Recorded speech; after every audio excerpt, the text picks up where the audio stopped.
Morning, Grayson. Good morning, Maddie. Good morning, Louie. You say hi, Louie. Still working on his first words. Yeah, he was barking. He was actually barking a lot this morning. We're gonna have to dig into that. I've never had a dog that really likes to bark, but he's all about it so far. Yeah. One of the things you can do is you can teach them to bark, and it actually is helpful to teach them to bark so you can teach them not to bark. Oh, okay. Weird dog training tips from someone who spends too much time with them. Yeah, he's barked a little bit, but like in the yard when he sees other dogs, which is totally reasonable. Reasonable. I like that. And a little bit of chewing. He got one of my daughter's dresses this morning, but I mean, you know, he's hungry. He's just saying when in he's hungry. Rome. When in Rome. All right. Well, I think we'll give it another minute or two, and then we'll just go ahead and get started. Cool.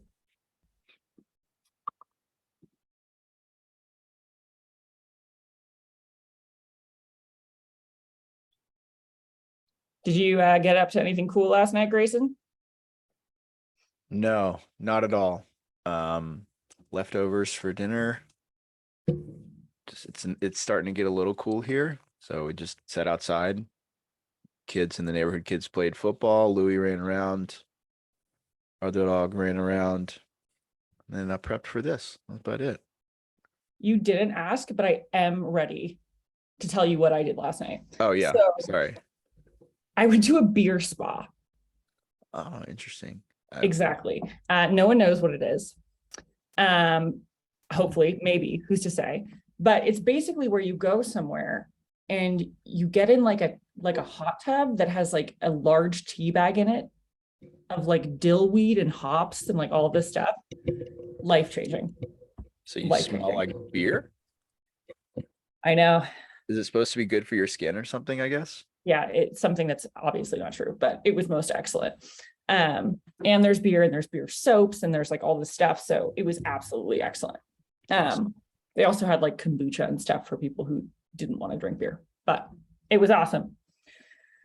All right. Well, we're a few past. So I think it's time to go ahead and get started. So I guess starting off, you probably are like, what's up with his backgrounds? Grayson, what's up with your background? So yeah, this is one I think I can't remember the prompt that I gave it, but this is a DALL-E 2 image of some kind of like Great Gatsby party with purple tuxedos in the style of some, Dutch master. I can't remember, but I kind of like it. Like this could be an actual like centerpiece painting in a museum or something. You could print it out. These are Oreos. That's all I have. Love Oreos. Not sure if they're double stuffed, should be double stuffed, but something to get into. So I guess that's my fuel for the day. Oreos is my fuel for every day. But I guess we'll go ahead and get started now that we have that important conversation out of the way. So, awesome. Grayson, introduce yourself. Who are you? Yeah. So hi, everybody. I'm Grayson. I've been here at Gatsby for just about 2 years now. I'm on our customer success team. I deal mainly with our enterprise consulting side. So I help people build Gatsby sites, make Gatsby sites, make the build process faster, make front-end performance faster, help people do major version upgrades, kind of like anything you could want to do with Gatsby. I kind of become a member of the team for a year or so. We meet a few times a month and just help teams do cool stuff with Gatsby. Oh, excellent. And this is Louis. This is Louis for those of you that just joined. Louis 11 weeks old. I've had him for like 4 days. I've got another dog too, but I can't hold that dog. She's too big. And he's a long-haired miniature dachshund. And I love him. But I'm probably gonna put him down now so he can go snuggle with his so wrong. Okay. With his buddy. His full name is Louis Andouille. If you're familiar, Andouille is a type of sausage, so he is a sausage dog. So this is Louis Andouille, and I live in New Orleans, so Louis is actually short for Louisiana for him. So quite the name. A lot of thought went into it, but He's a good Some high boy. level thinking there. I might bring my dog on the camera too. She's about the same size as Louis, plus I'd say like 60, 65 pounds. Yeah, he's 7 And pounds. hopefully I'll bring her on. Yeah, he's 7 pounds. He's newborn baby size, like exactly. But oh yeah. Okay, sorry. See, I'm now gonna you notice got what it. you said. Okay. Okay, wow. I'm going to put Louis down on the ground so that he can go play with his sibling and his mom. So bye, Louis. Bye, Louis. All right. And if you're wondering who I am, I'm Maddie. I somehow ended up here. I've been at Gatsby for the last 3.5 years, maybe. I run ops, I do people stuff, I do customer success stuff. Right now I do marketing stuff. So they just sort of throw me where they want me, or they just, put me one place, get tired of me, move me somewhere else. So that's who I am. I get to work with Grayson sometimes. Grayson's dope. I would say if I were to rank all of our employees, it would be Grayson. And then other people would be in other spots around him. But that's Grayson for sure. So today we're gonna be talking about a bunch of different stuff, but really what we're gonna do is sort of break down like some perf tricks. So Grayson works on concierge. So his life is knowing all of the perf hacks and perf tricks of Gatsby. He knows what people do that's super weird. He knows what people do that's really good. And he can talk about all of that. So that's Grayson's main job. So Grayson, do you want to talk a little bit about concierge? Like, what is concierge? Yeah, sure. So concierge is part of the customer success program here at Gatsby. And basically what it is you may be a team that has like enterprise needs as far as resources. You need more CPU, more memory, something like that. But concierge is really like a people aspect where it's like, hey, we're technical, we understand things, but we kind of need a kickstart, or we need we also brand it as tech lead as a service. So like I come in as a tech lead and we say, what are your goals? And it ranges from we need to build a Gatsby site from scratch for the first time. We know some React, we know some Node, but we want to make sure we do things the right way from the beginning. Other teams come to us and say, hey, we built our site with Gatsby, but our Lighthouse score isn't what we want it to be. How do we improve it? And so we help improve front-end performance, which is kind of what this angle today is going to be about. Others say our builds are slower than we want. How do we improve our build speed? Others are say, hey, we're on V3, we want to get up to V4, and we hear V5 is coming. Can you help us do that? So that's really what concierge is it's a long running, 1 year at a time engagement. You tell us your goals, we work through them, and we help accomplish them. So got a couple of real world success stories today from the performance side. So it's really fun. I get to know the team. I see all kinds of sites and all kinds of states, and it's always fun to be building something cool. Yeah, for sure. So are you the only person who does concierge? Are there other people? Like if someone gets concierge, like do they get Grayson? Like what's up? You've got a high likelihood of getting me, but I'm not the only one. We have Hinerosa on the team as well. She manages same amount of clients that I do. And then we've got a new team member who's kind of transitioning from another team within Gatsby to this side, Alex Reed. So he's been working with me on some cool projects. We've been working on a V2 to V4 upgrade for a company. So high Alex likelihood. Reed is in the chat. Hello, All Alex right. Reed. Cool. So yeah, I'm not the only one. And then there's other people behind me. We also do the day-to-day support on the platform. We've got some team members that are more geared towards that. But we always, all of us share that responsibility. So I jump into that stuff as well. How long do you think is it going to take Alex Reed to surpass you in best concierge?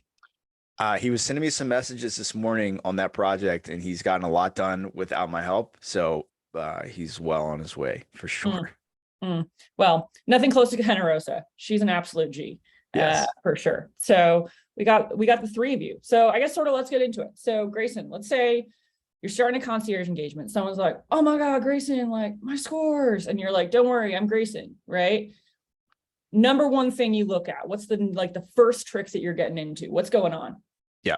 All right. So here's how I like to think about it. And I could talk about this for a long time, but we only have a little while. So I think the first thing you have to do is in your mind, remove the idea of whatever framework you're working with, which like sounds weird. Like we're building with Gatsby. What do you mean? Don't think about Gatsby. you've got to understand and think about the core web vitals and the fundamentals first, right? If you don't understand how the browser works, how how Lighthouse and stuff is scoring you, and what the criteria are, and all those things outside of the framework level, you're going to have a hard time chasing things down, right? Because frameworks like Gatsby and these other ones, they offer you tools to make certain things easier. But if you don't understand like the underlying, what am I trying to do, it can be far more difficult. So there's lots of great tooling. There's lots of good methodology. I love web page tests. I think I saw some web page test folks like Henri sign up for the webinar. So shout out to them. You'll see some of that in a second. But I like to use a couple different tools, and I like to just look at the core web vitals first. I like to just say, what's the problem? Is it first contentful paint? Is it largest contentful paint? Is it blocking time? And that differs as well because I like to look at real world numbers. So if you're already tracking your metrics through something like Google Search Console or analytics, that means it's going to be based off your actual users, which is really important, right? We can always run some arbitrary tests, which we'll see, but some people, they don't have a lot of mobile users, or some people only have mobile users. So you have to know kind of who your audience is and what their actual experience is, and know what the underlying web vitals mean and how you can adjust them. For sure. For sure. That makes sense. And even to me, and I'm not an engineer. So most excellent. Most excellent. Cool. So with that, like, can you give me an example of, like maybe one company that you've worked with, like who were they? What were those core web vital stores when you started out? Like what was up with them? Yeah. So I'll do a couple no names because I don't want to attach names to numbers necessarily, but I've gotten sites from single digit Lighthouse up to 80s. That's not 100, but that is good. That's right. And then like another one, we can talk about Robinson and Henry by name. They've done a case study with us. Really big law firm, like 200 attorneys out of Denver. Really big, amazing team. We worked with an agency out of Uruguay called Xmart Labs. Amazing team. Loved working with them. And they came from a full stack WordPress, which is what, like 70% of the web, lots of sites like this. And they were getting like 30s, 40s. And then when they went headless and went to Gatsby, they're up in the 80s, 90s. I think they're at like 95 or something. So, and they've seen like direct correlation of improvements with bounce rate, session time, all kinds of things by making those performance changes. So we've seen some like, when people come to us, sometimes they have really low scores. And it's just always really cool to me to know if I just stay focused on the web fundamentals, we can get through these things. So let's talk about, it could be Robinson and Henry, or it could be a no name, or it could be whomever. Like, what were the big problems that you saw with some of these sites coming in? Sure. So one thing that I really like to focus on first, and it's very often the main problem, is with images, right? The platform, aka the browser, is pretty good about images. Like we've got like the new loading attribute a few years ago. Like that's nice, but to really get a performant image takes a lot of work, right? Like the best practice is like a picture and the source set and sizes and the placeholder and lazy loading and all this stuff. And could you build that yourself every time? Sure, totally could. But tools like Gatsby Image make it way easier to have a very, very performant image. And like, why do I care about images? And why do I see images are a problem a lot of time? Because if you take two of the core web vitals, LCP and FCP, they're almost always tied to images. Not always, but almost always tied to images. If you've got your LCP not as an image, then you're doing good. That means you probably got like a heading or something that is coming in from a font, which is a much better situation. But almost all the time it's images. And those two metrics together make up like 45% of your Lighthouse score. So if I'm looking at, I have X amount of engineering hours this month and we want to make improvements on performance, odds are those two metrics are a problem. but they also make up a really high percent of your score. So if it's like, if I spend 8 hours on FCP and LCP, I'll probably get more bang for my buck than like focusing on content layout shift. CLS is like 5% of your score. So you've got to take that into account as well. In this whole world of performance, a lot of companies kind of live and die by their Lighthouse score and these core web vitals, and the weighting and the score and how that works isn't really up to us. It's up to Google. So you kind of have to play by their rules. And if they say FCP and LCP are the most important, then you want to keep that, front and center for yourself. So images are almost always a problem. Cool thing is Gatsby image makes it.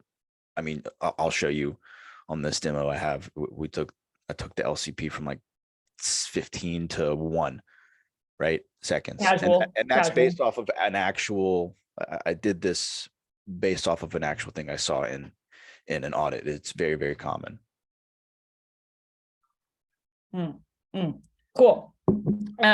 So do you want to get into that now, or do you want to dive into maybe one of the other tricks you look into? Why don't we look at the demo, because it includes like a lot of the problems that I see. Okay, dope. We got a question. We're gonna do Q&A afterward, but we're just gonna take this one now because why not? So Grayson, one question for you from the audience is, when using Gatsby image with WordPress, what's the preferred original photo size and format to use? It depends. I do think that this takes a little more work, right? And so keep this in mind, but you have to have an understanding of what is the image supposed to be when it's rendered out, right? Is this an avatar or is this a hero? So even starting from the CMS level, you want to be thinking about the image sizes, right? So if this picture is never going to be more than 50 pixels in the design, don't upload a 2500 pixel, massive 4K image, right? So from the time you upload it to the CMS, be thinking of how is this image going to live on the site? So there's no like one size fits all for that. Definitely do WebP at least. AVIF does consume more memory because of what Sharp has to do to convert to AVIF images, but you can be really selective with AVIF. So if you have like a really prominent hero component, instead of doing AVIF on every single image, you could do AVIF like just on these targeted images. But you have to use the context of the size that image is supposed to be. So when you write the query or when you upload to the CMS, it should just be about what that image is going to be in the actual design. Sweet. Well, let's get into the demo. I'm trying to see it. Cool. All right, let me look this up.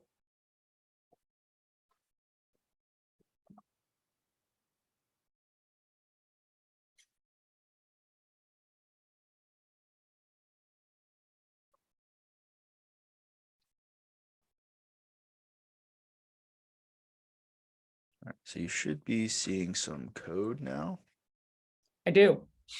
All right, so a little bit of disclaimer, like this is a demo repo project that I use for all kinds of things. It's actually it's an agency training that we do where we meet with agencies like 6 or 7, 8 hours, give them like a Gatsby PhD. Basically, we do like a lot of deep dives. So there's lots of examples in here. There's some contrived code. There's missing types. There's some things like that, but I still wanted to use it to illustrate these performance issues. So basically what I've done is I've made a bad blog post and a good blog post, right? And we're going to profile the bad blog post and say, what's wrong with you and how can we improve it? And the things that I have in here are, again, they're a little contrived, but they're based off of actual things that I've seen in the wild. So we're going to start out here at web page tests. So let's see, let me open up this one as well. All right, so this is web page tests. It's one of several tools that I use. I also do use the PageSpeed Insights like audit report with opportunities to highlight some things, but for the sake of time, we're going to focus on web page tests. Why do I like web page tests? It's the most realistic. It's got the most kind of like levers you can pull to do different devices, different network speeds. You can do scripting. So like you can have like a whole user story of they go to the homepage, they go to the product, they go to checkout, like you can measure that whole thing to highlight problems. but yeah, I get the most accurate results with web page test. So this is just the baseline. 4G Moto G4. I think a Moto G4 is like 8 or 9 years old at this point. So we're being a little bit hard on the site. I prefer testing that way. I don't want to test mobile, but I'm using an iPhone 14 Pro or something. I'm like, oh, it looks great. Like that's not necessarily realistic. You're not going to highlight problems that might be hiding under there. It might not reflect your actual user base. It won't reflect situations where someone has a really poor connection coming out of the subway, or they are on a really old phone, or what have you. So I like to test like pretty hard on the sites as opposed to just looking for 99s by tweaking the metrics. That's not what we want to do. We want to find the problem so that we can fix the problems. Even if the problems are only for people on older phones or lower connections, that's how we find them. Cool. So right away, I always just start right here, right? These are the core web vitals with some other important metrics. And of course, stuff is like highlighted in red and green and stuff like that, but you can also kind of know where to look. So right off the bat, by the way, this is it this one? Yeah, it's basically this page here, right? So a pretty simple blog page. Like there's no business for this site like not having good performance. But part of what I want to highlight here is that the framework can give you guardrails. It can give you tools, but it can't like force a perfectly good site, right? Like I can take any framework. You give me any framework, I can give you a terrible, terrible page, right? And that's kind of the point is frameworks can guide you, but at the end of the day, it's up to you understanding the core web vitals and then the tools that framework gives you to help things. So this is a page that we're looking at that we profiled. I think I actually did a slightly different URL. Let's go to the actual one.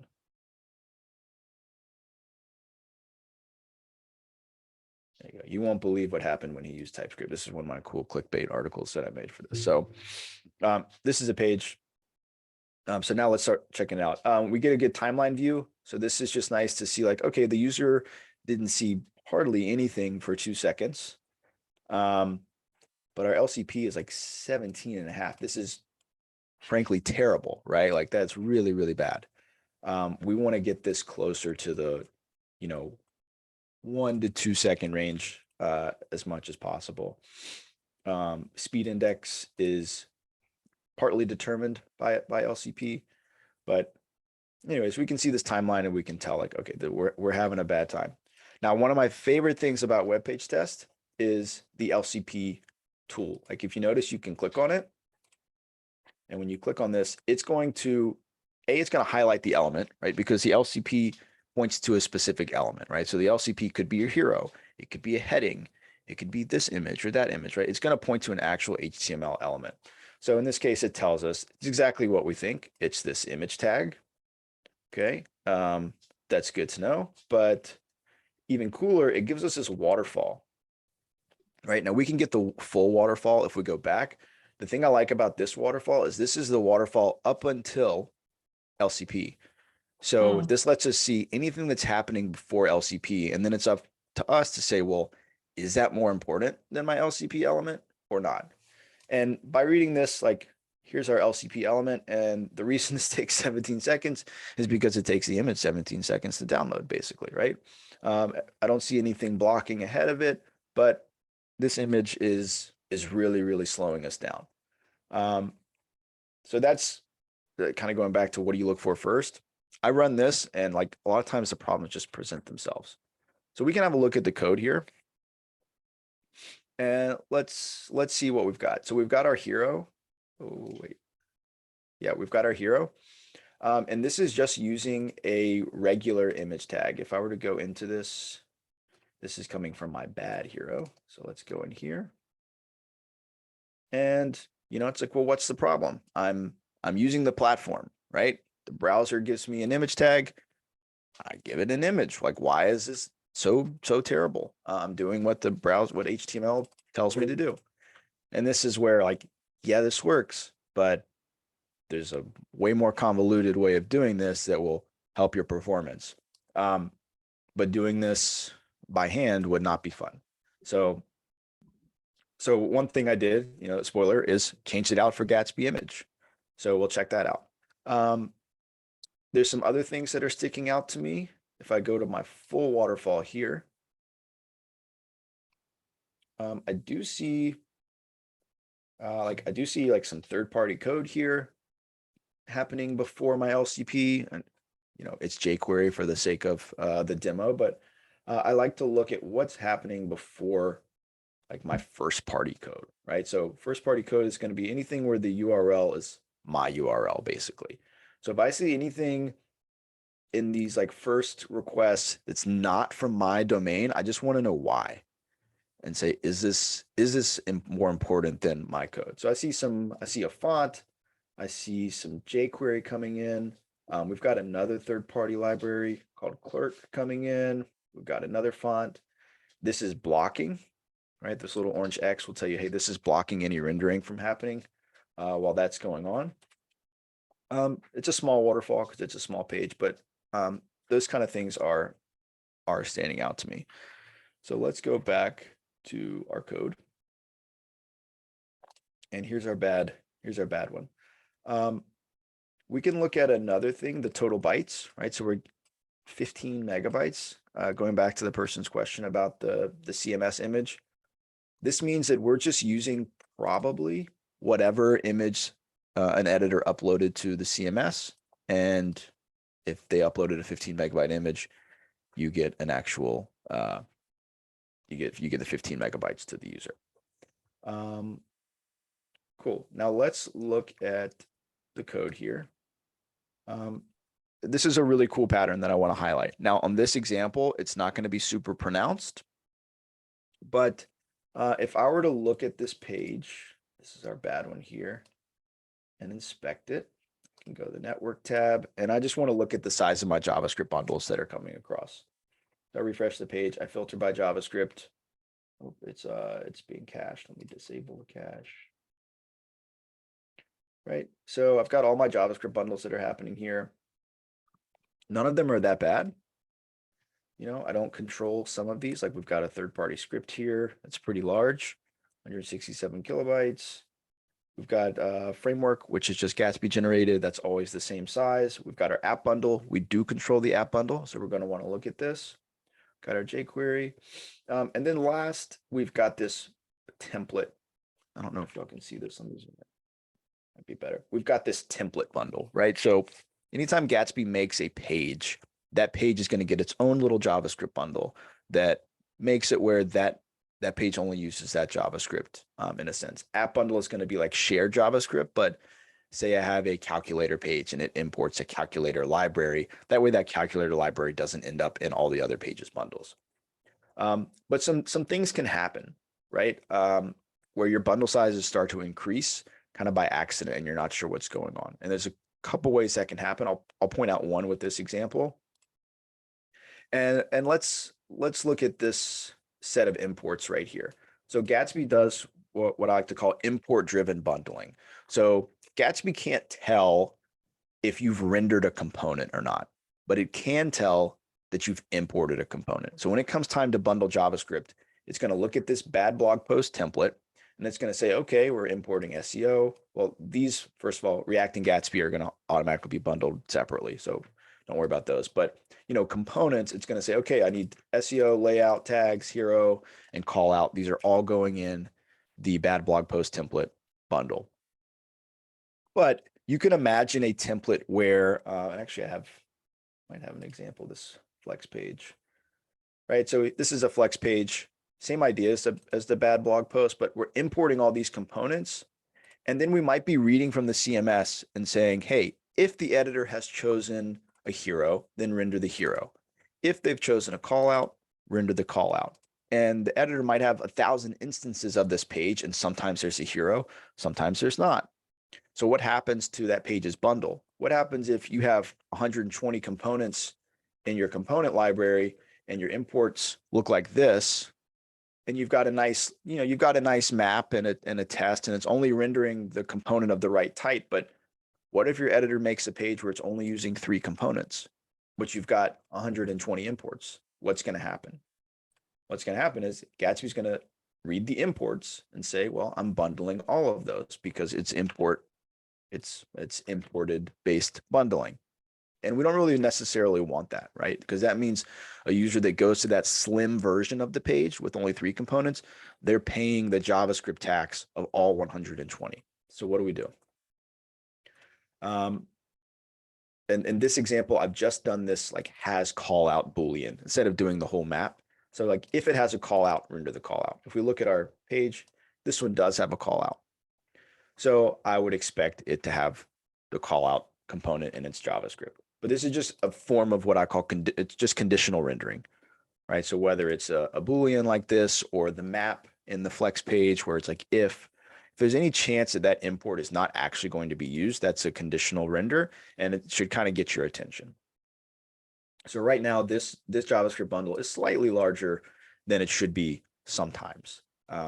Again, this will be much more pronounced on a larger site with a lot of components in a flex page type design.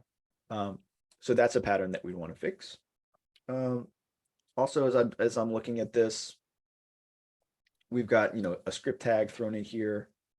Here's our jQuery. We've got our font tag thrown in here. Not ideal. We would really want to self-host fonts. We'll show you why.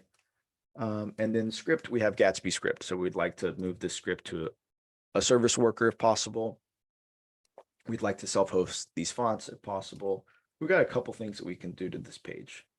So let's look at the good code and see what we've changed. Maddie, I don't know if you want to open. Are there any questions before I move on to some of the next? There are a handful of questions. I said we can answer them either during or after. It's really up to you. Okay. Are there any kind of related to what I've just talked about so far? Yes and no. So let's just do a few. We'll jump in right now and we can get some more later. So roughly in order of what we've done, Edward has a question, and hopefully I got Edward's name right. But if I do read your name out loud and I get it wrong, I apologize. Feel free to correct me in the chat. I know pronunciation is important.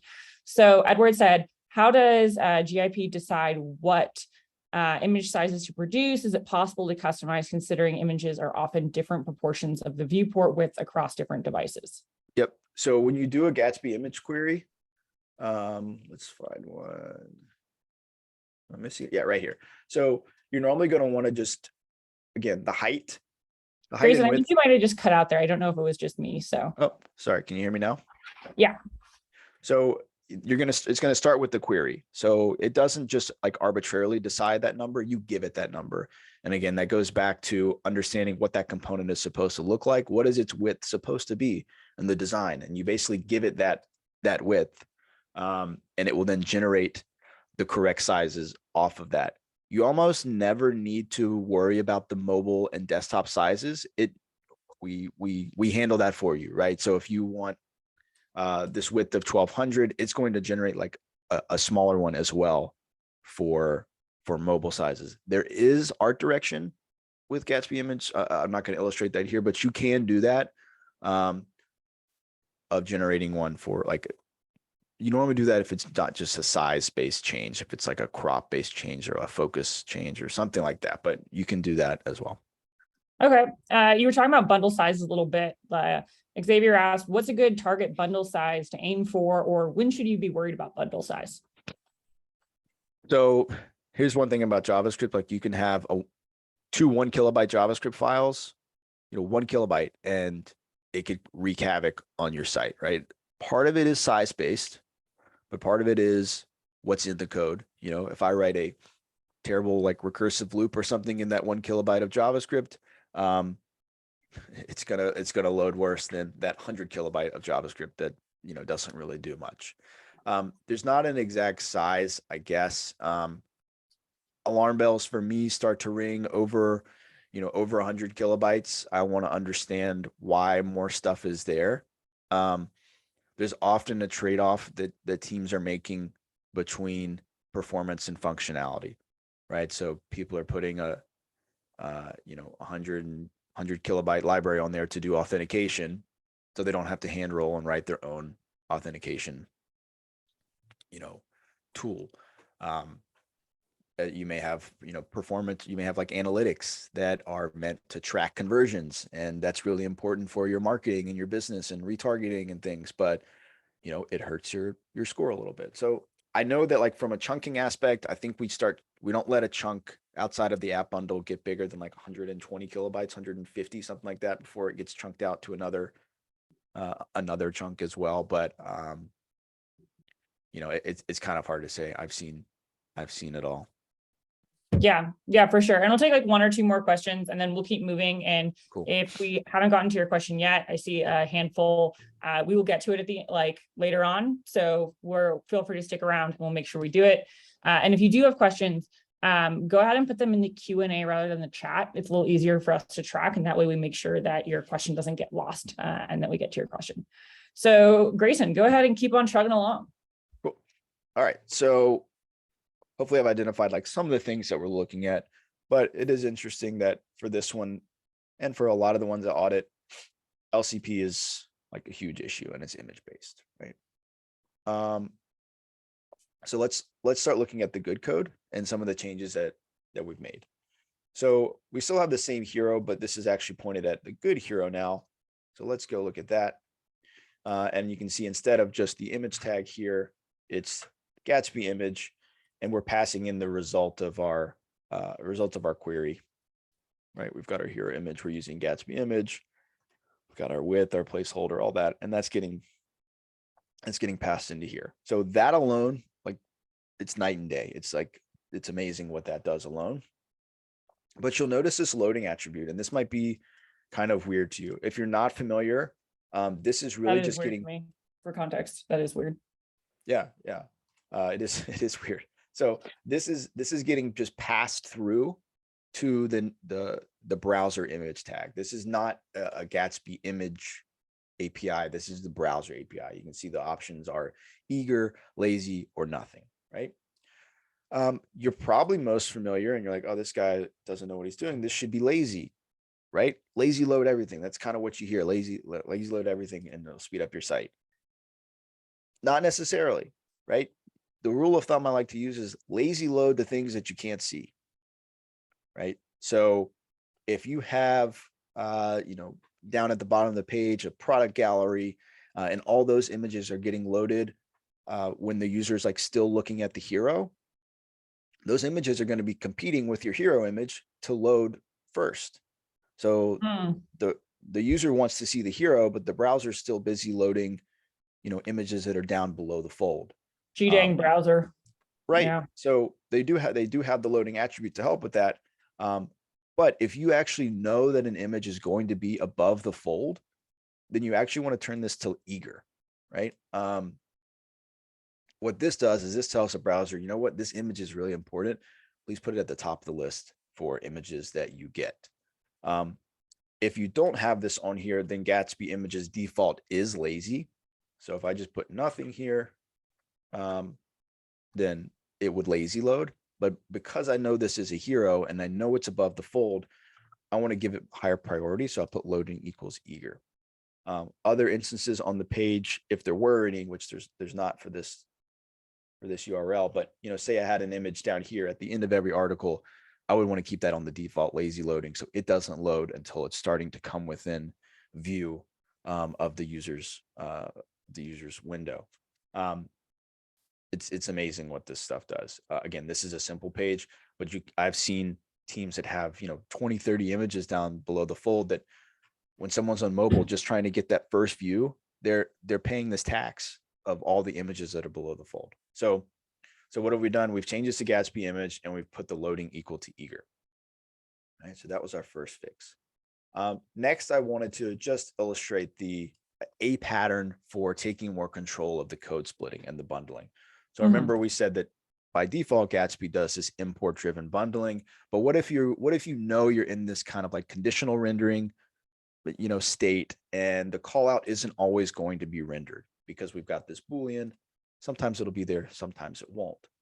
Or if we have that flex page, that mapping over a list of components and only rendering the ones the editor has chosen, we're going to want to take a little more control. The import driven one works like 90% of the time, but there's a couple use cases where you want to have a little more control as a team. So it's kind of like ejecting from Gatsby's normal bundling and saying, for this import, let me do things differently.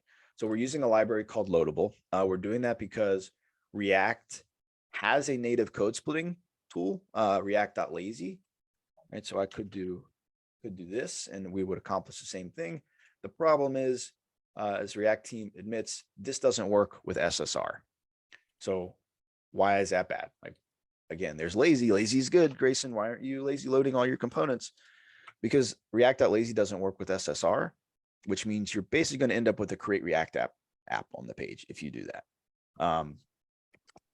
Your user's not going to get any of the markup rendered on the server. So that first div is just going to be an empty div with nothing in it. And then you'll see kind of like pop, pop, pop, pop, pop, and all the components will render into place in the client, which is bad for performance. So we want to maintain SSR, but we also want to give this call out component its own chunk, right? I'm going to pause you really quick, Grayson, because Sure. we're getting a bunch of questions about this topic. Oh, boy. So I sort of want to hit them out right now. First one was, could you expand on how you've implemented these loadable imports? Yep. So I am using a plugin called Gatsby plugin loadable components SSR. It's a beautiful name. I didn't make it up, but I inherited it. So Okay, it uses loadable components, but maintains SSR. If you weren't using this plugin and you were just adding loadable and doing this, you would get the code splitting, but you would get client-side rendering, which is bad. You would lose SSR. So I'm using this plugin. It does some Webpack stuff under the hood. It does some loadable stuff under the hood to make sure it SSRs. But after that, that's really just one line of adding it to the config. This is just Loadable's API. So Loadable is a function that takes a function that returns an import. So I'll often change a lot of these at once. I'll look up my trustee select, next thing. I can't remember how to do it on the fly, but I'll change a lot of these at once to a loadable import. Cool. Then this is just called like a regular React component at that point. Question. Yes. Question. How do you handle rich text component mapping for embedded entry with loadable? I think what you're talking about is like if it's a heading within rich text and all those things. I believe what you would do is do that in your mapping component, right? I don't have an example to show folks of what he's talking about, but you might be familiar. It's like, it's like if it's an H1 in my markup, return a heading, return a heading component, and like heading is imported above. If it's a paragraph, or like if it's text, it kind of depends on the rich text editor and what fields it has, but you could be like return my paragraph component, right? So you end up with the kind of the same pattern you have in the flex component, lots of imports at the top. Some are used, some aren't, depending on the instance. So you would just do the same loadable pattern at the top of that. Jonah has a question here, which is my favorite kind of question, an anti-question. What is the case where you do not want to use loadable? And to clarify, he really just wants to know when to use loadable versus when not to use loadable. Yep. Default is don't use it, right? Most of the time you don't need it. So the question is, when do I use it? You use it when you have conditional rendering. So in our case, we have this Boolean that comes through our props. I didn't really highlight that, but we've got some props coming in, and one of them is called has call out. So sometimes an instance of this page will have a call out, sometimes it won't. A really common real world example is you pass in like a has video prop for a hero. Sometimes it has a video playing in there, sometimes it has an image. So you don't want to import React player, to play the video if you're not actually using it. So another one would be the flex page, but any kind of conditional rendering is when you should think about loadable. Otherwise, don't, but just think conditional rendering. Okay, I got two more quick questions on this, and then we got to get moving and we'll get back to the other questions. Cool. John says, I see you're using loadable there for the call out. Do you have an example of using suspense or another strategy? Loadable doesn't really play nicely with React 18. Yep, you're exactly right. So actually for this plugin, I happen to again, have inherited this plugin as maintainer. So I've learned a little bit about this stuff. I'm not planning on adding Gatsby 5 support for this plugin because in React 18, React.lazy, go back to this, React lazy, it does work with SSR in React 18 when you put it inside a suspense component. I don't have a demo of that here. The site's using React 17 and Gatsby 4, but React lazy with React 18 does support SSR, which means you don't need loadable. Loadable team is like, we don't support React 18. So it'll be a bit of a jump from those React 17 sites to React 18 sites. Okay. Last one, and then we really got to move, but we will get to the other questions later. Dylan asked, so loadable is SSR compatible? I believe that is what you just said. But the second part of that question is, with loadable, can you reduce the build size? You can reduce the bundle size. This is really a strategy for reducing the bundle size to where one instance of this page, it's not using a call out, won't load the call out JavaScript anymore. Versus before, what we had is every instance of our blog post page would always have the call out JavaScript in there, whether it was using the call out or not. Now it will conditionally load the call out JavaScript. Also see loadable components will also not be detectable for SEO. Not correct. If you're doing SSR, you will. That's like the whole point. If you're doing loadable components without SSR, you're right. It's going to be client-side rendered. You're going to lose a lot of SEO. You're going to lose a lot of performance. Don't do that. Only do loadable components with SSR, which is what I'm showing here. We will get to the other questions in the Q&A, but we got to keep her moving. All so right, Grayson, take her fly away. Through. All right. So we've added this conditional, this loadable. For this demo, it's not going to make a big difference because it's one little import. This is probably like, if you look at this call out component, it's probably like less than a kilobyte worth of JavaScript. But at scale, I've seen it make big differences. 100 kilobytes of JavaScript gone or more. Cool. We've also gotten rid of our third-party script. We have moved our font to loading it, hosting it locally, right, within our static folder. Big difference. And then we've also done something really subtle down here, which I'll illustrate. We changed this query.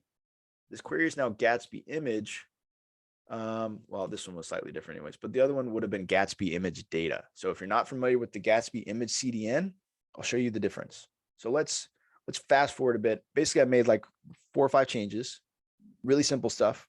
Nothing that I haven't showed you. Let's see like the difference that it actually made. So this was it before. This is the live site of the bad blog. This is the live site of the same blog, but not bad anymore. It's good. You see the same stuff. We've got some CSS stuff, but we're here about performance. So let's look at our web page test for the good blog. Scroll down and boom, right? Like right away, our LCP dropped from 17 to 1. And again, this is a bit of a contrived example, but this is real. Like I see this all the time, where one of the most common things we see is like a CSS background image, for some reason, because it's a background, like they've chosen CSS background and they've got terrible LCP, but like one change, just change it from an image tag to Gatsby image, and it brought our LCP down like 16 seconds. This obviously varies depending on the size of the image. If the image they had there before was, not 15 megabytes or whatever it was, it wouldn't be as pronounced, but it still makes a huge difference. So you can see our total bytes are down like crazy. We've got basically the whole page is painted here at 1.2 seconds. On our old one, 1.2, we had like nothing. We didn't get like somewhat close to a full paint until, it says 17. I guess the image was still loading in, but you can see the difference of what a user would see. We can check our waterfall as well. Believe I used the script tag here to load jQuery, which is kind of silly, but again, with third-party scripts, there's better ways to load them. Let's see, here's our waterfall. Let's do our LCP waterfall. I saw a waterfall the other day. Didn't look like this. Nice. So you can see our LCP waterfall is like just it's a lot cleaner. We don't have our third-party JavaScript anymore. Again, I do for this demo, I do have like an auth thing going on that's messing up our performance, but this would catch my eye. So like real world, I'd be like, hey, what auth library are you using? And FYI, it's blocking and it's adding some blocking. It's adding Some blocking time loading at CSS. Also, if we go back, just to show that this is a demo and it's not perfect, I still have a lot of blocking time. When I trace this down, and this is for a separate demo, but this is a third-party library. This is an auth library. So it's meant to highlight, hey, you're getting some nice functionality of like, you got really nice login, log out experience and avatar profile, all this stuff, but it's costing you half a second of blocking time. So what can we do, kind of thing? So we would look at that. Our font is now loading locally, but basically this is like much more what I would expect for a site like this, what the performance numbers to look like. Again, this is a Moto G4 on 4G. So like we're not hitting this with the newest iPhone, but these are really good numbers that I would expect for a page like this on a low-powered question. Device. Nicholas asked, Gatsby image data versus Gatsby image and query. Why Gatsby image? Yes, actually, I might have to rerun this. I don't know if I caught the change, but I can still illustrate it for you. So the change has to do with connecting to another domain, right? So when you land on a web page, we're at agencytraining.com, right? And so the browser makes that connection. And then if I'm like, hey, here's some CSS from agencytraining.com, it just kind of already trusts agencytraining.com to load something from there. But if it comes across another domain, so say that CSS is hosted, xyz.com, the browser is going to be like, all right, well, hold on, I got to go, make this little handshake with xyz.com, make sure it exists, make sure everything's okay. All right, now give me that CSS. And you can see those in these little green, orange, and purple bars, right? So it's almost always 300 to 500 milliseconds. It's just kind of like a flat cost that you have to pay to get assets from another domain. So in this case, we can actually check it all here. Yeah, we got total connection time 500 milliseconds. So this is that green, orange, and blue added together. We've got DNS lookup, initial connection, and then SSL negotiation. Those three things have to happen to get an asset from another domain. So it only has to happen once per domain. So say I have 10 images, it's going to have to connect to this contentful assets CDN once. It's going to cost me 500 milliseconds. But then after that, any image won't have to pay that again. But by switching to that Gatsby image resolver, if you're using Gatsby Cloud and you have the image CDN turned on, it will host your images at your same domain. It does some other things too. It reduces build time a lot because you don't have to transform these images at build time. But the main thing it does is you wouldn't see this green, orange, and purple for loading your image that first time. So it's basically a 300 to 500 millisecond, what I call like a shift left change, where you've made a change, just shift everything to the left. So basically you can see how there's kind of like, if I slice this off, I could shift this little purple bar to the left to right here. And then everything that follows it would also shift to the left, which is kind of cool. So that's the difference between those two resolvers. One would use the image CDN, one would not. If you don't have the image CDN enabled and stuff, it won't do anything. But if you do, it basically saves you 300 to 500 milliseconds for getting that asset. Dope. Can you let's keep her moving. We're talking about 5 things make a big performance. We got to keep her moving. So let's keep going. All right, cool. So yeah, we've only got 5 minutes left. I see a question of like somebody was asking like real world stuff. So I do want to shout out Robinson and Henry. This is real world. This was the one where we took them from WordPress getting 40 to now they're getting like 95s, and it's helped them with making more money. And then we've got Service Titan. I think I saw some of the Service Titan folks on the webinar. So shout out, they were awesome to work with. But for a while, Service Titan had a loader, like a loading screen. And like as a Gatsby site, a big red flag for me because Gatsby sites should almost never have a loader. So we spent maybe 6 to 8 hours intensively looking at things. And, now they're in a much, much better place. Real world numbers. And that's pretty common story. You do get to a point sometimes like in the high 70s, 80s, depending on the functionality that you're trying to layer on the site, whether it's ads or tracking or auth or whatever, those things do have a cost when they're JavaScript based. So you can hit a bit of a ceiling on, really fully featured enterprise sites that are using a lot of third-party things. So, do keep that in mind. But for really content-based sites, you don't have that so much. So Cool. We got a lot of questions. I did want to shout out some Gatsby 5 stuff that's coming. Like if you think the loadable pattern is cool, partial hydration is going to blow your mind. Why? Because might you ask. could imagine that these are like static components, right? And I hate that the word static like has so many connotations, but imagine these are React components that don't use effect, they don't use state, they're just markup, right? Right now, if I go back to this page, where's my network tab? Right, I think it was like 2 kilobytes, where was it? There's a question while you're looking in the chat Yeah. about when does Gatsby 5 drop? So Gatsby 5 beta is out now. So go ahead and check it out if you want. Gatsby 5 will be GA at very, very early November, along with our project Valhalla, which I'm not supposed to talk about that much, but Valhalla is basically the biggest thing that's ever happened to Gatsby. So that's dropping also in early November. Keep her moving, Grayson. Cool.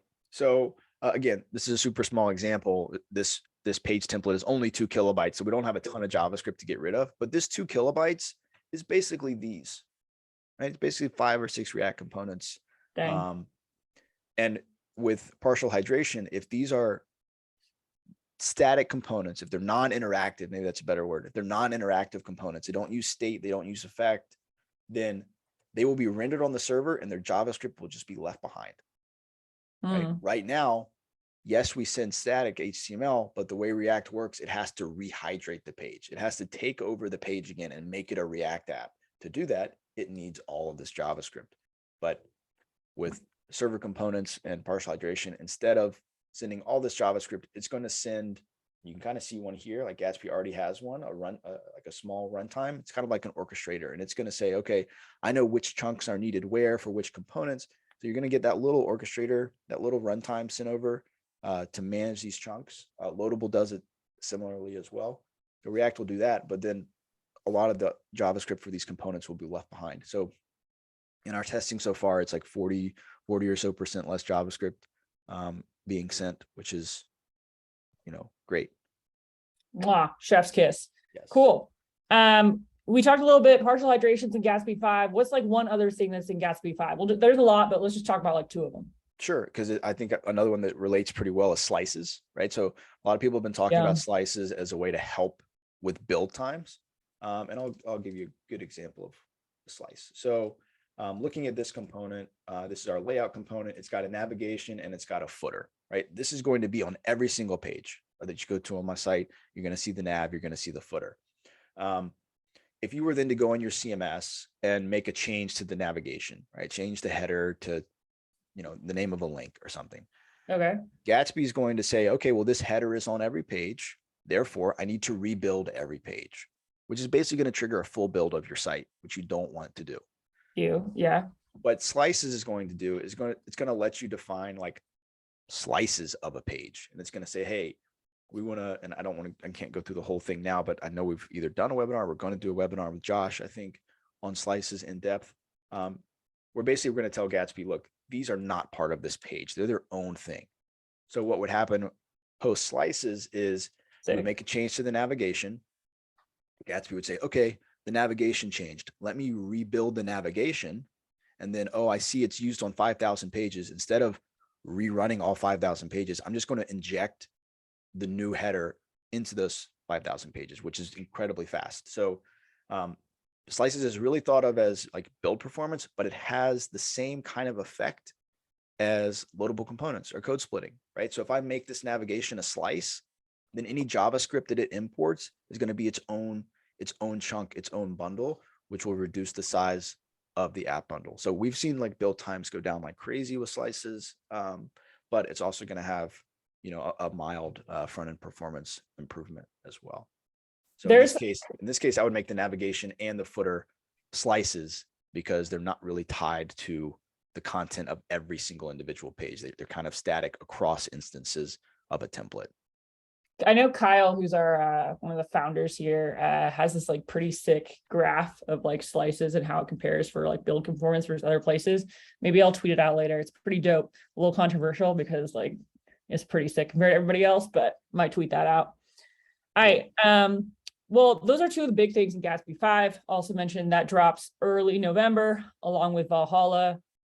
Yes. Why don't we get through some of these questions, unless Grayson, you want to cover? Yeah, let's do it. Okay, we're going to try to get through these questions, and I apologize if I, one, pronounce your name wrong, or two, I don't know, mess up the question or something. If we don't totally answer it, rephrase, put it back in, we'll get to it.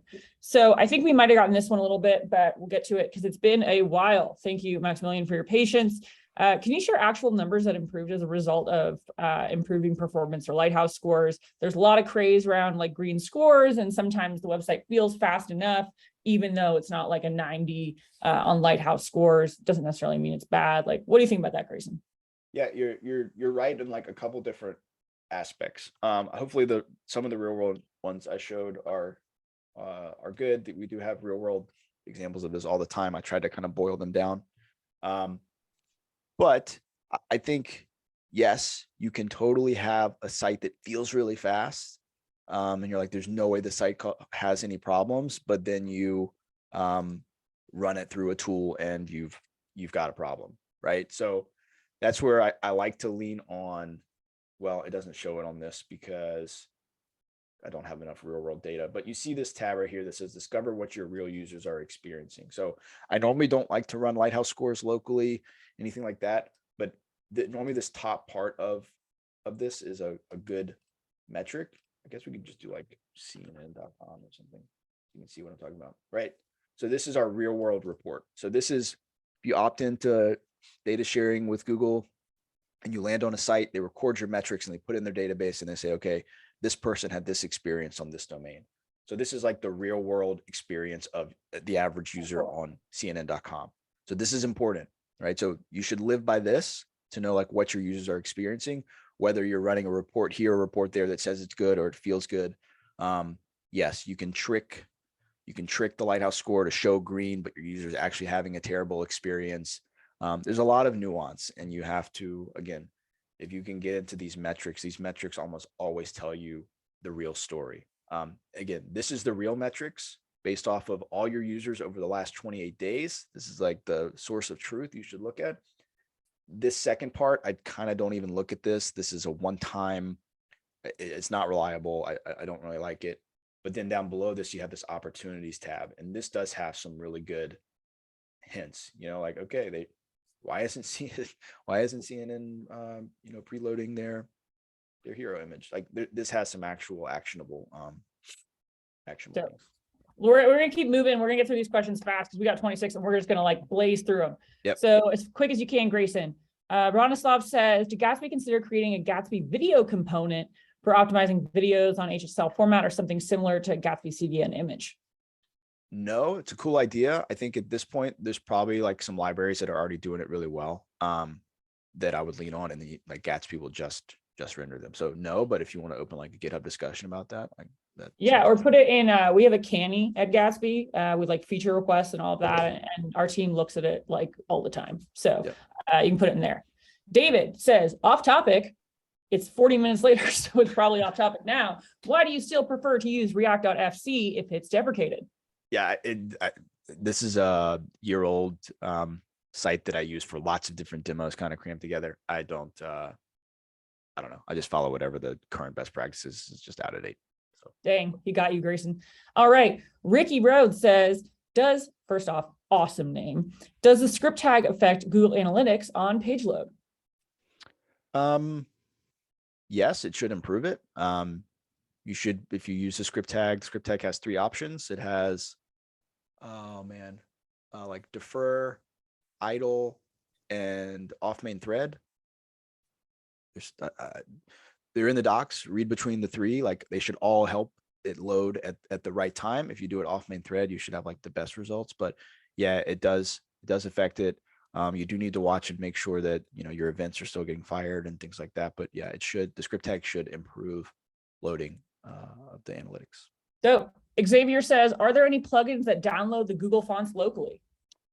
No, I don't think so. Maybe there is. I mean, normally what I do is I just go to the Google Fonts. I download the font. I put the font in my static folder. Let's see if I have the example in here. Yep. So see, I've got like the fonts, and let's search for it in here. Right. And then I just load it like this, right? So this would be, this is statically loading it. I want font display swap, and it's here in my static folder. It's as simple as that. I mean, it's not really plugin worthy. You got to go through the step of actually downloading the file, but sometimes I like to keep things out of plugins just to keep them more visible what's happening. Cool. Jody's doing some good stuff in the chat. Thank you, Jody. Next question is from Nick. When I'm using Gatsby image, W3C makes some errors. Why? It's a regular problem on Stack Overflow. I don't know. You'd have to tell me like what the W3C errors are. He also said element image is missing required attribute SRC and size. It could, I mean, there could be instances where the image tag is not getting all the data that it needs. It could go back up to the CMS and what's in the CMS. I'd have to see the exact examples. Remember, frameworks are guardrails, but they can't stop everything. So. All right. Anonymous attendee, cool name, says, are there things we can do to improve Gatsby develop local performance? It's terrible for me. I'm sorry, anonymous attendee. On slow connections through fatal errors like could not generate fields. I thought image CDN would speed local dev up since it doesn't have to download every image for context using Gatsby with Drupal. Yeah. So yeah, image CDN should improve it because that's not going to download the images. You know, depending on the size of the site, like yes, Gatsby develop can slow down. Valhalla will help with this. That's one thing I can say. Valhalla will help with this a lot. We've seen it live for the last like month in demo sites. It's pretty awesome. I don't know how to explain how cool I'd have to see the example and like what part is taking a long time. I like to really think of things in terms of Gatsby life cycles. So if someone says this is slow, it's like, okay, well, what part of the build is slow? Is it sourcing nodes? Is it image transformations? Is it running queries? Right. And then where it's slow dictates like what maybe you can change. All right, we gotta keep her moving. We got a lot of questions. John says, what's the GraphQL syntax highlight plugin you're using in VS Code? Great question, John. This took me like quite a while to get it right, and I'm not even sure what ended up working. So we can look at my extensions. I think it's one of like these two.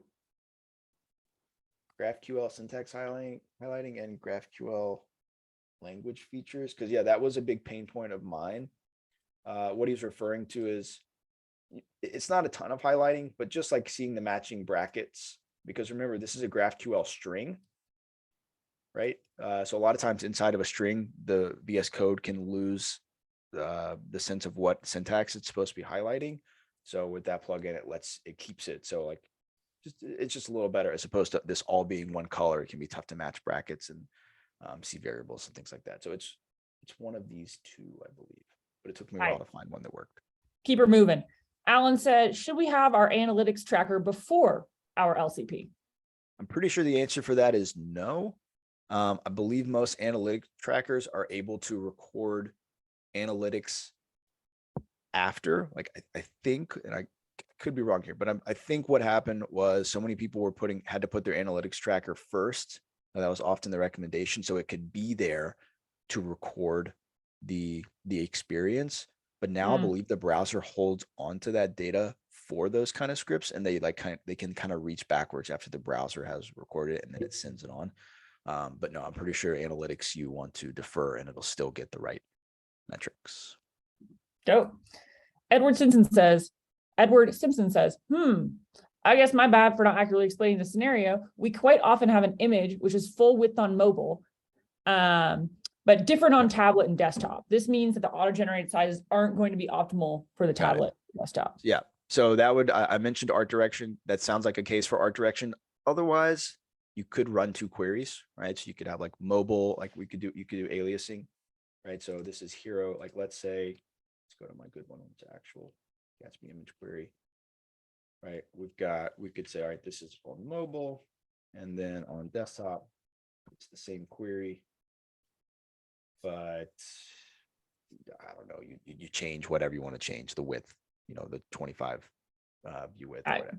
So you can run two queries if you want. Now that does have a cost, a build time cost, right? Because you're now doubling the amount of queries you're running. But you could look at the with art direction option in Gatsby image as well. Cool. Devesh says, hey, hi guys. Hey. Hi, Devesh. And then a second follow-up question. How can I get the good quality image with Gatsby static image tag? Lots of ways. I mean, it should be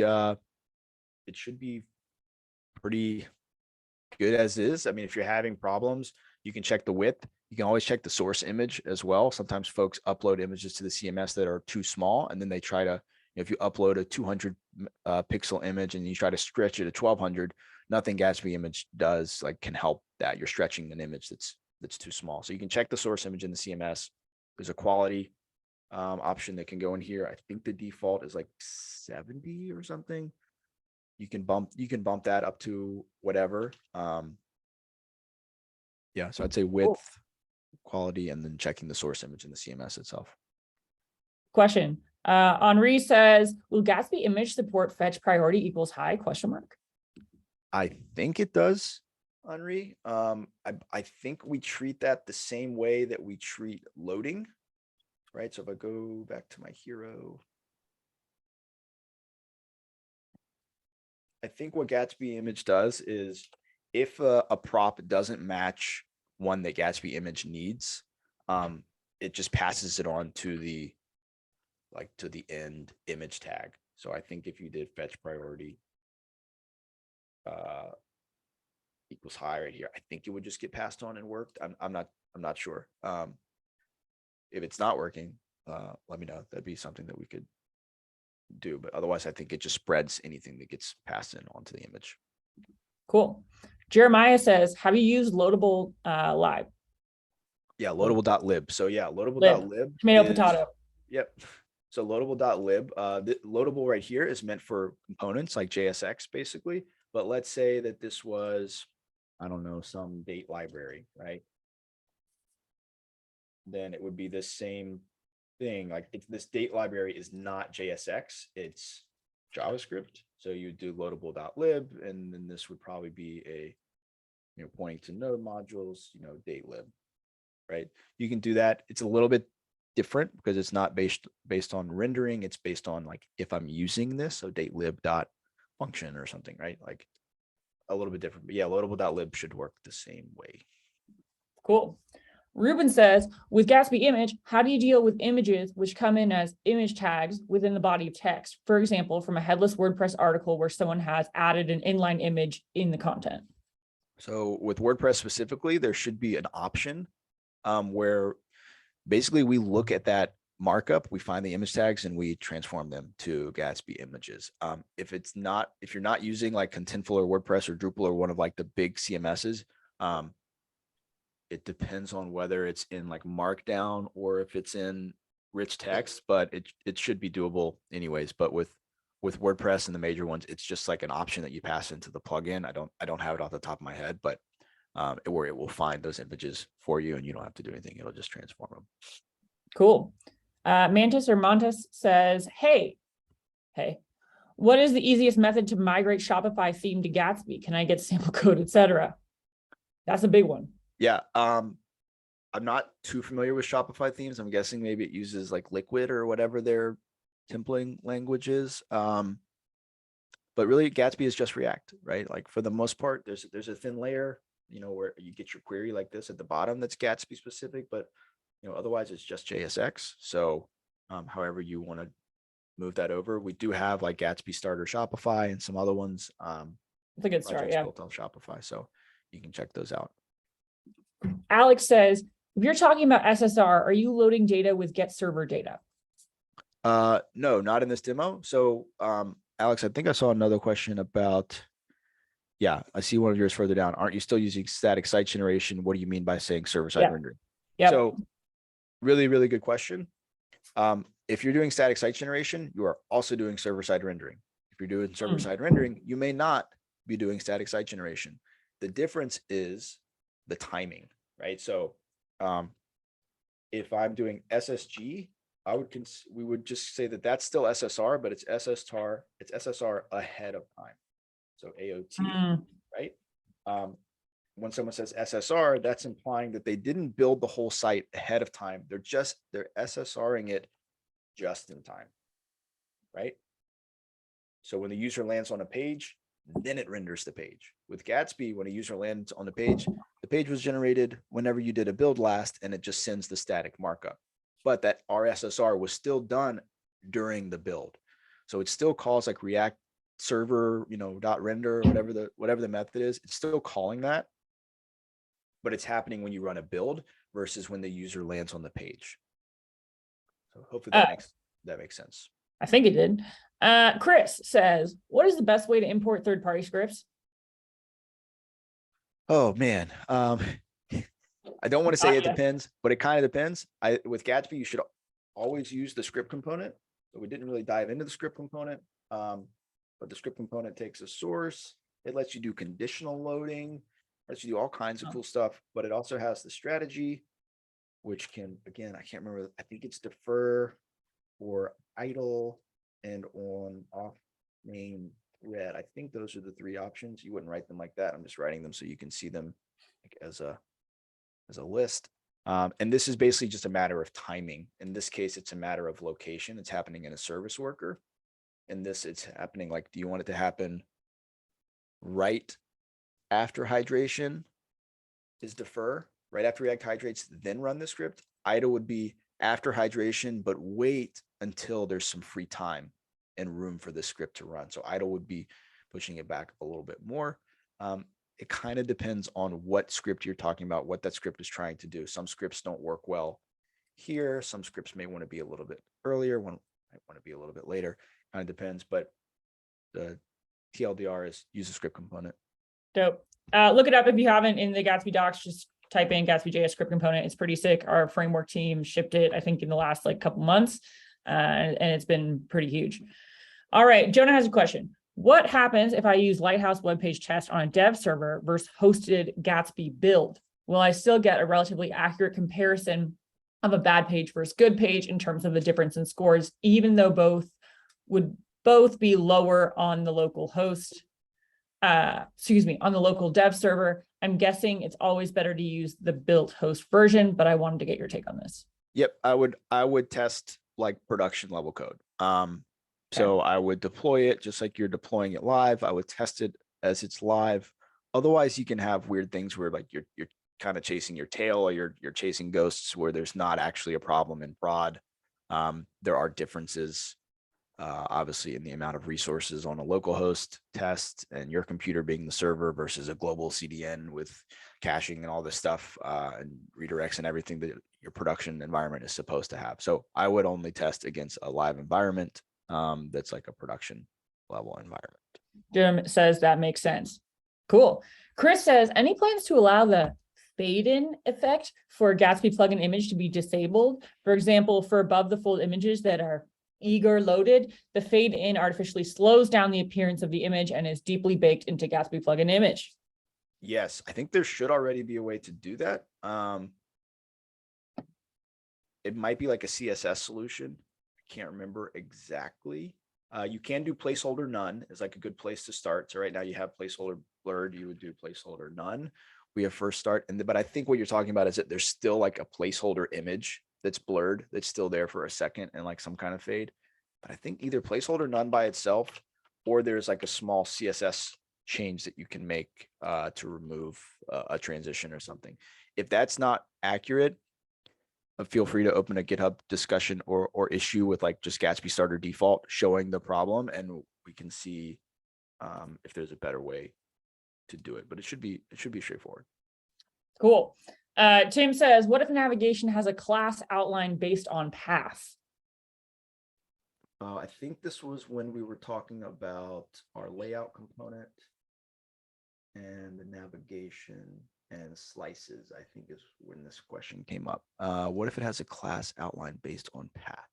I think the answer here is slices also have like a variant idea. So you may have a navigation for English, and navigation for French, and navigation for Spanish, and each of those becomes a variant depending on the path that you're on. And so slices will handle that. So instead of doing just one slice, it will make 3 variations the slice. You still get all the wins and stuff, but it's Gatsby's way of knowing there's multiple of these and they could be different. If you have like 1,000 variations and every time the navigation is loaded on every page, it's different, then it's probably not a good fit for slices. The idea with slices is there things that don't really change from page to page. All right.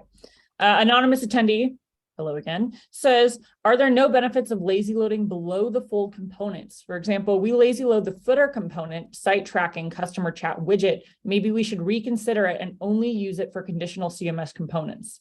So sorry if I made it sound like there were no cases for lazy loading. There are definitely good cases for lazy loading. Gatsby image lazy loads by default. Stuff below the fold can be lazy loaded. Yes. You kind of have to, like, it sounds like you're asking all the right questions. You've got a chat widget, tracking, footer, all those sound perfectly reasonable to actually be lazy loaded, because they're not part of the initial page load for the user. You just don't want to like lazy load everything. And even the footer, like I typically don't like to lazy load whole components. I like to lazy load images and like third-party scripts like widgets or stuff like that. I like to lazy load those kind of things. The footer, I'd probably just keep it SSR'd. It's likely not expensive. Right. But yeah, there are definitely cases where lazy loading below the fold makes sense. Yes. Lazy Cool. loading above the fold, bad. Bad. Okay. Christopher says, hey, Maddie and Grayson. Hey. Hello. We're currently on V3 and haven't had time to migrate to V4 yet. Is it possible to go right from V3 to V5 when it's out? Yes. Definitely. Cool. Yeah. I mean, we're working on a couple of V2 to V4s right now, but with the understanding we know that V5 is coming out really soon. We're hoping that we've heard a lot that the V3, V4 migrations were very difficult. We're too hard for teams, too many breaking changes. We heard you loud and clear. This V5 migration should be our easiest one yet. Most of the changes are opt-in. So even if you go to V5, if you're not using a certain feature, it won't affect your site. The two main breaking changes you can go ahead and try those out on your V4 site is React 18 and Node 18. So if you bump those versions, try it out, you're like halfway there. Cool. Anonymous attendee, you're back again. Joined late. Webinar is being sent out as a recording, correct? Correct. This is recorded. We always make sure it's available afterwards. So if you missed something, or if you were just like, what was Grayson talking about? Like me, most of the time, you can go back, watch it in slow-mo, get it for yourself. All right. Xander says, can you explain a little more about server-side rendering with Gatsby? Yeah. So server-side rendering with Gatsby is just server-side rendering with React, right? Like if you dig into the source code, you'll see React server got rendered a string or it changes for React 18, but Gatsby does not do a whole lot to get in the way of that. Now, you might be asking about the just-in-time server-side rendering. So I don't have time to like get into that, but basically with Gatsby, you don't have to SSG a page. So like say you have this blog post and maybe your builds are getting too long or this page has become too dynamic to really stay static. It's having to be updated all the time. You can make it an SSR page. So you can say export, and this is something someone mentioned earlier, export const get server data, right? And you could then in here say, fetch, all my data, right? And then you could, return, and please note, I'm pseudocoding. I know this isn't right. return my data, right? So that would make this page server-side rendered as opposed to static. You would need to get rid of this to make it completely server-side rendered, but yes, you could do that as well. All right. Edward says, not quite performance related. Don't worry, we're always off topic, but I've been struggling to get an answer in Discord. Sorry about that. What's the proper pattern for dealing with a 404 with a client-side path? I think this is a bit tricky at the moment because 404, you want it to return an actual 404 status code. If you do it client side, then that means it's going to actually return a 200 status code and then look like a 404 page, which I don't think is technically correct. So the official recommendation I would say is like you use the actual built-in 404.js or .tsx or whatever in your pages directory. So I'm not sure what why you want it client-side rendered. Yeah, I'm not sure exactly, but normally you want to use just the built-in 404. If you do it with client-side, you might have problems. Okay.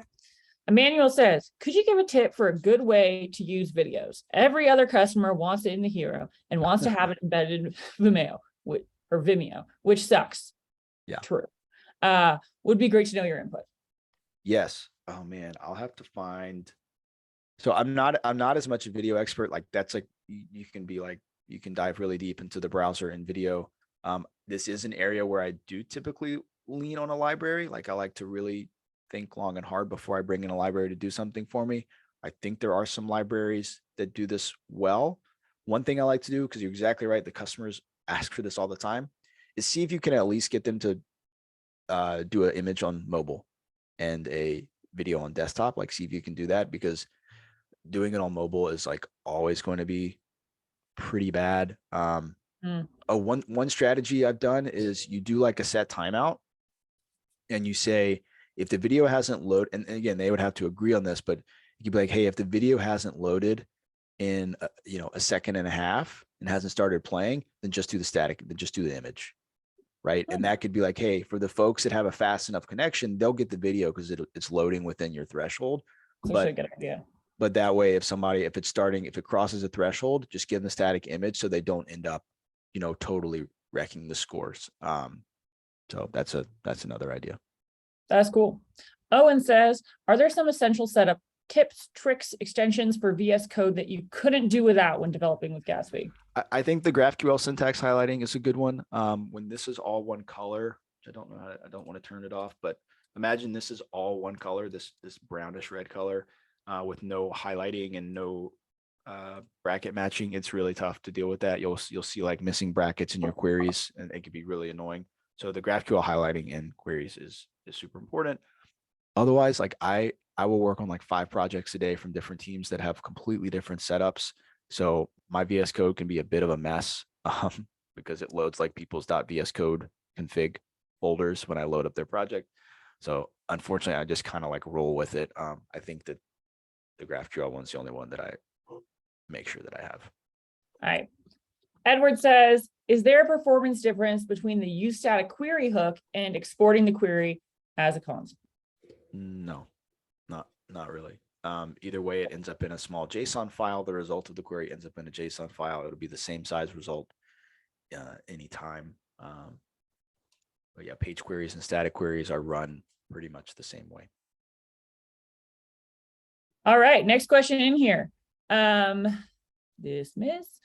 What would you suggest would give the best performance when working with something like WordPress multi-site as the backend CMS, where you have multiple sites or languages on subfolders? Considering Gatsby GraphQL is classed as deprecated, but you can't run multiple instances of the Gatsby WordPress plugin as far as I'm aware.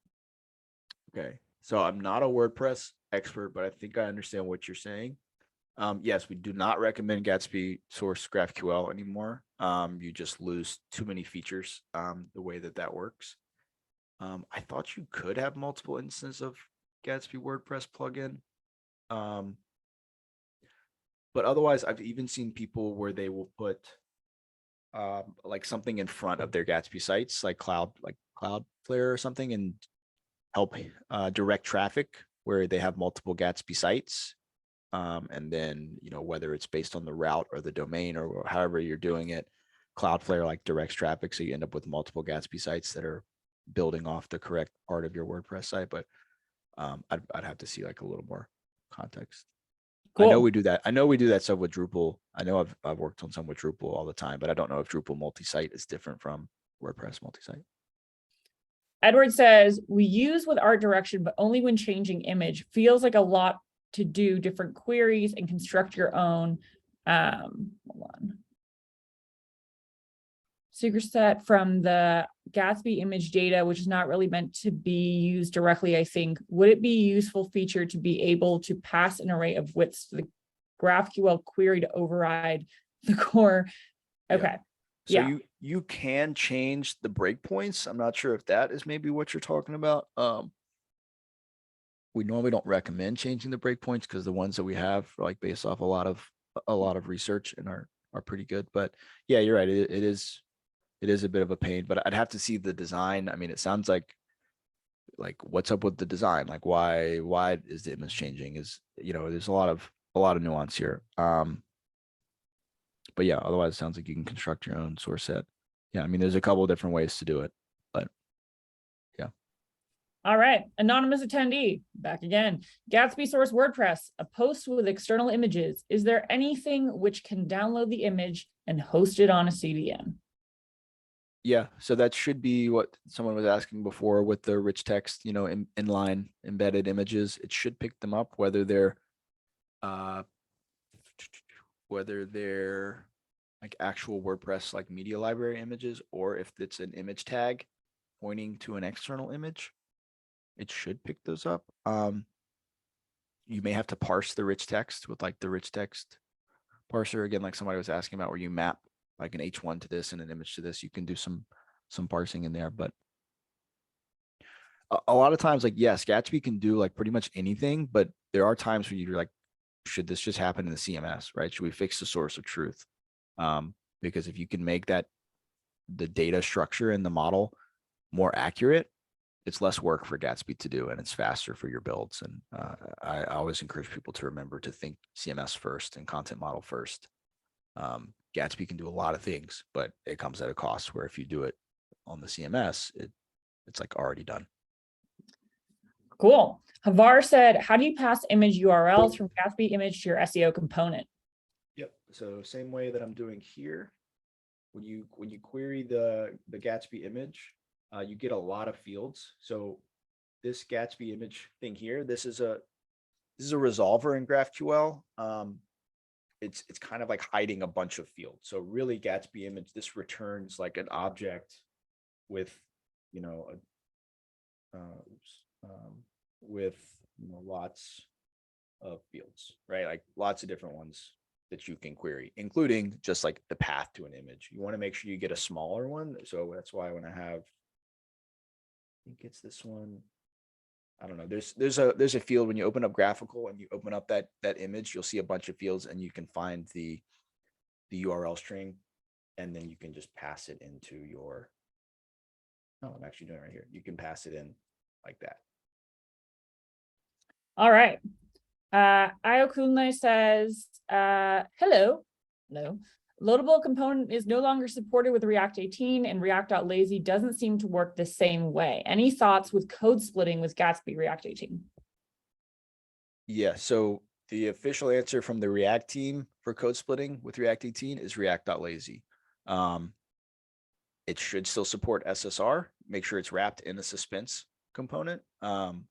That's important, but that's like the official solution going forward is React.lazy. So when you say it doesn't work the same, I'm curious what you're seeing. So there might already be an open GitHub discussion on code splitting with React 18 within Gatsby on GitHub, so you can check that out.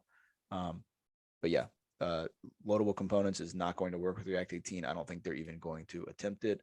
The loadable components plugin that I mentioned before is based off loadable, so I already put a note on that README that I'm not planning on trying to support React 18 because loadable is not going to. So yeah, React.lazy. All right. Jody has a question in the chat. Also, thank you, Jody. You had some good chat in there helping people out. Lighthouse sometimes throws up issues with pre-connects. What's going on there? What's the best way to pre-connect to external sources? It's like this, Gatsby SSR. So Gatsby SSR is a file that has some APIs for during the SSR process. Gatsby Node is kind of like during the building process. Gatsby SSR is specifically for hooking into while the page is being server-side rendered. And one thing you can do is you can access the head component. So again, this is from like a separate demo, but it's still good. I added some pre-connects to the font domains that we were using. So you can do this. It's on pre-render HTML. This tells Gatsby, like, while you're building the head, add these. There's also the new head component that maybe that's even a better way to do this. I'm not sure, but I know this works. So whichever ones you're seeing pre-connect warnings about, you can come in here and just add them manually. All right. Jody says, thank you. I didn't do anything, Jody, but yeah, thanks, Grayson. All right. Bronislav says, will Gatsby add something similar to Gatsby plugin preload fonts for preloading fonts and for removing face fonts that are not used on the page? So for the preloading, I just kind of do that. I normally self-host, where I don't need to preload, because I think preloading is for cross-domain stuff, but maybe you can still preload like first-party assets. I can't remember. But it's pretty much like use the Gatsby APIs. There's not really a plugin to do that. Download the font, put it in static, list the font face. Now, as for the font face, that's done through CSS. So wherever you import this, so let's go back. Oh, of course, I can't load a font. I've got this global.css file, and I define my font faces in here. And then this global one for me is just imported. Where do I import it? I think it might be in my layout, actually. Yeah, I import the global there. So any page that uses the layout is going to get both of those font faces. You could have designs or something where the font face is loaded, yes on one page, not on another. I don't know a way of like splitting it out though, because it's in CSS. Like if you put the font face definition in the CSS file, when you import the CSS file, font face is going to be there. But if you host it yourself, and you do font display swap and all that good stuff, shouldn't have a problem. Cool.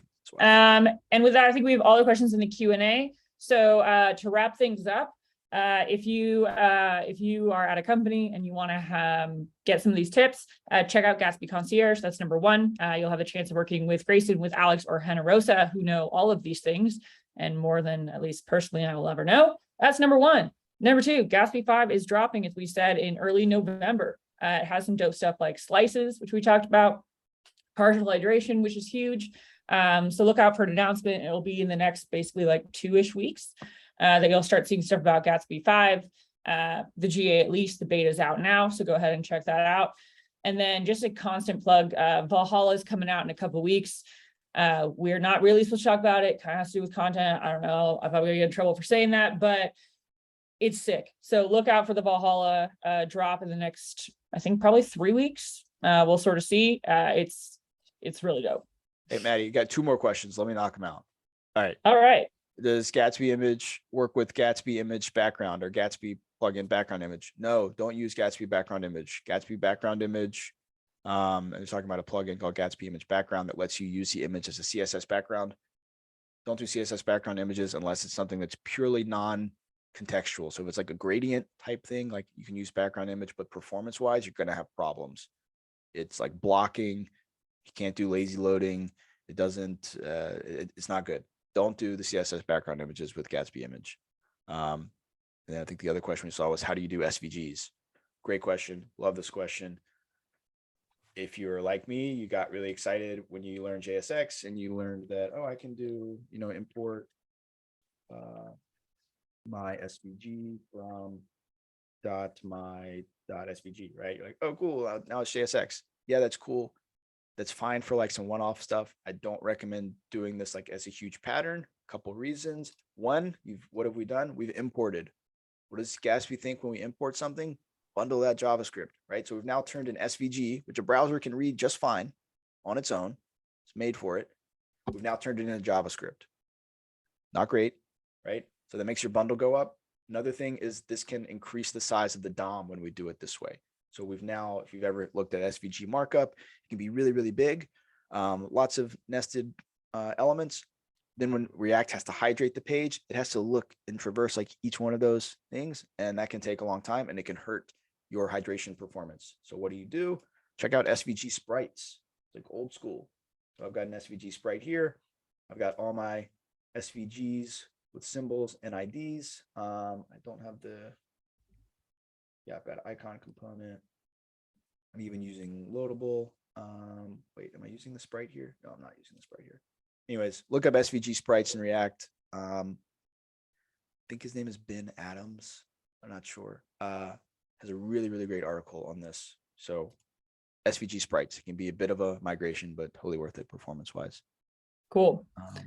One last question here from my favorite anonymous attendee. Had an issue in the past loading third-party scripts that depend on the window load event, for example. What's your recommendation for these scenarios?